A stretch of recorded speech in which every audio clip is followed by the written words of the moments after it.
The British flanking column had crossed Jamaica Pass before dawn. At approximately 9 o'clock, 2 cannon gave the signal, and the Americans who had been watching the enemy in front of them discovered thousands of British soldiers behind them. The roads toward Brooklyn Heights were no longer safe. John Sullivan's troops were being attacked from 2 directions. Lord Stirling was still engaged on the American right, unaware that the battle he thought he was fighting was only part of a larger trap. By the end of the day, Washington would lose more than ground. He would lose commanders, soldiers, confidence, and nearly the only army capable of defending the revolution. Yet the most mysterious moment would come after the battle, when the British had every advantage, and chose not to use it immediately. The shock struck the American left and center first. Sullivan's men had been watching the Hessians near Flatbush and Bedford.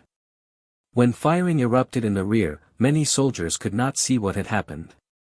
The woods, smoke, and broken terrain divided the battlefield into isolated fragments. Units received incomplete orders. Officers tried to understand reports that seemed impossible. Then British troops appeared on the roads behind them. The Americans were trapped between Hessian forces advancing from the south and Howe's flanking column moving from the north and east. Some units attempted to form temporary lines. Others tried to fight their way through the woods. Many soldiers ran toward Brooklyn Heights and found the routes blocked or threatened. Sullivan tried to organize resistance, but the position was already collapsing. He was eventually captured. Entire groups of American soldiers surrendered when they realized they were surrounded. Others escaped only by abandoning equipment and moving through fields or forest paths. What if the warning from Jamaica Pass had arrived 10 minutes earlier? Sullivan might have withdrawn before the Hessians advanced. What if one mounted messenger had reached the ridge before sunrise? The battle might still have been lost, but the destruction of the forward line could have been reduced. Instead, confusion became part of the British plan. On the American right, Lord Stirling had moved before dawn toward the Gowanus Road to confront General James Grant. This part of the battle initially looked very different. Stirling placed his men on favorable ground. American artillery and infantry resisted British pressure. For several hours, the Americans on the right appeared to be holding. That apparent success concealed the larger disaster. Grant's mission was not necessarily to destroy Stirling at once.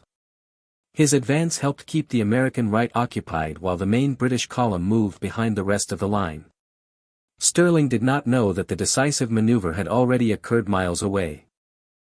Then reports arrived. British forces had crossed the ridge.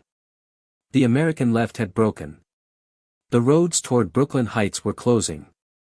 Stirling now faced a choice with no good outcome. If he remained, his entire command could be surrounded. If he withdrew too quickly, the British might overtake the men as they crossed the difficult ground near Gowanus Creek. The retreat route led through fields, marsh, mud, and tidal water. The creek was not a clean defensive boundary. It was an obstacle that could slow exhausted soldiers while the enemy closed from several directions. Stirling ordered much of his force toward the crossing. Men entered the mud and water. Units lost formation. Soldiers discarded heavy equipment. Some found firm ground. Others struggled through deeper sections as the tide changed. Stirling remained behind with a smaller force, including several hundred Maryland troops. They turned toward the British near the old stone house. The traditional name, Maryland 400, became famous, but it should not be treated as an exact count of one single charge. Several hundred Marylanders were involved in the wider action, with a smaller body making repeated attacks while other Americans escaped. Their purpose was not to win. It was to delay. The Marylanders advanced toward a larger British force. They were pushed back. They reformed and advanced again. Each attack bought time for men crossing the marsh behind them. From the American fortifications, Washington reportedly watched the action. Later tradition placed dramatic words in his mouth, mourning the brave men he believed he was losing. The precise quotation is uncertain. The scene itself does not need decoration. Washington was watching a small force sacrifice itself to save the remnants of an army that had been placed in danger by American mistakes. Many Marylanders were killed, wounded, or captured. Some escaped. Stirling became a prisoner. Their stand did not reverse the defeat. It prevented defeat from becoming complete destruction. By early afternoon, major fighting outside the Brooklyn lines was ending. American survivors streamed toward Brooklyn Heights. Some were soaked from Gowanus Creek. Some had lost weapons. Many could not find their units. Officers attempted to restore order among men who had seen the enemy appear where safety should have been. Two senior commanders, Sullivan and Stirling, were gone. The outer defensive ridge was lost. British and Hessian troops controlled the approaches from the south and east. Behind the Americans lay the East River. Across it stood Manhattan.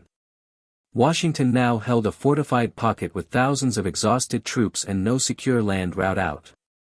The British had won the largest battle of the Revolution to that point. They had turned the American flank, captured more than 1,000 men, and driven the survivors into a position that could be sealed by the Royal Navy. Then William Howe stopped. The decision has been criticized for generations. Why not attack Brooklyn Heights immediately? Why allow the Americans time to reorganize? Why risk losing the chance to capture Washington and the main Continental Army? Howe had reasons. At Bunker Hill the previous year, British troops had taken fortified ground only after suffering severe casualties. Howe had seen what determined defenders could do from prepared positions.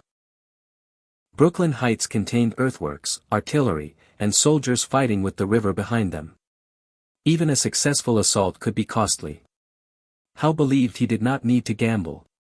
British engineers could begin siege approaches. Heavy guns could be brought forward. The Royal Navy could enter the East River and cut the ferry route. The Americans had water behind them and a superior army in front of them.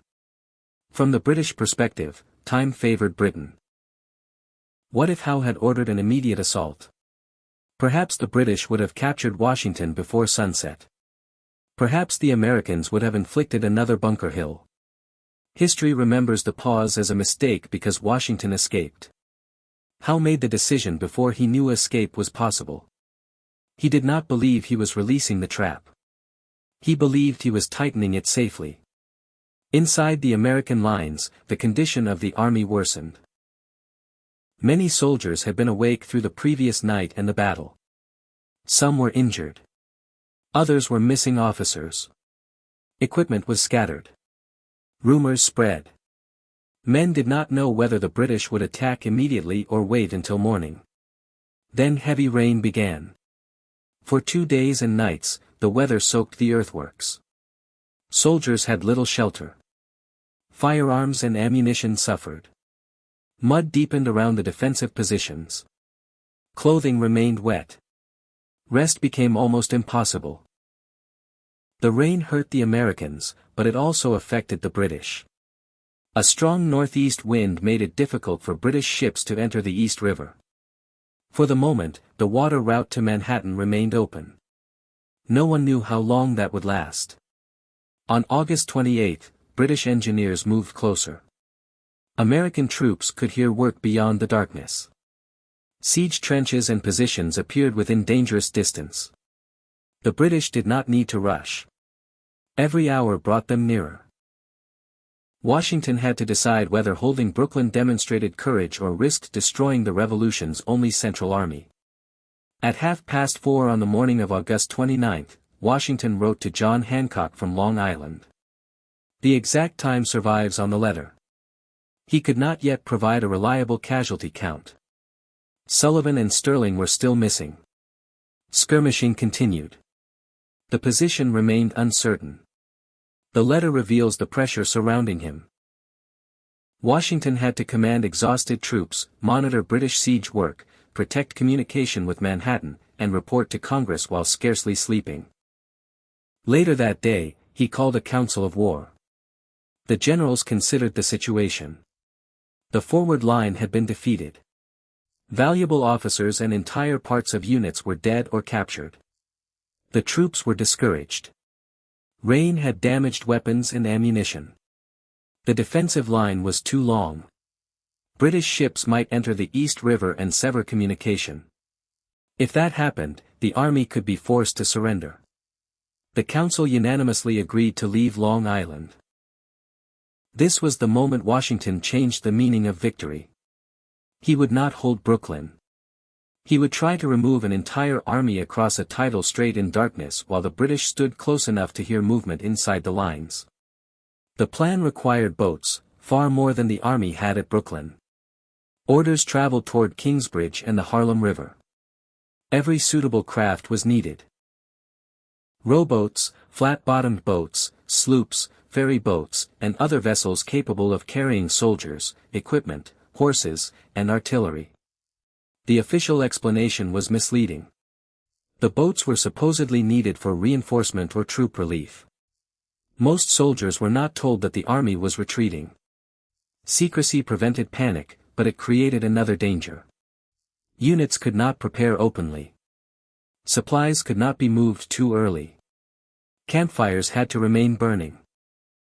Rear guards had to continue facing the British.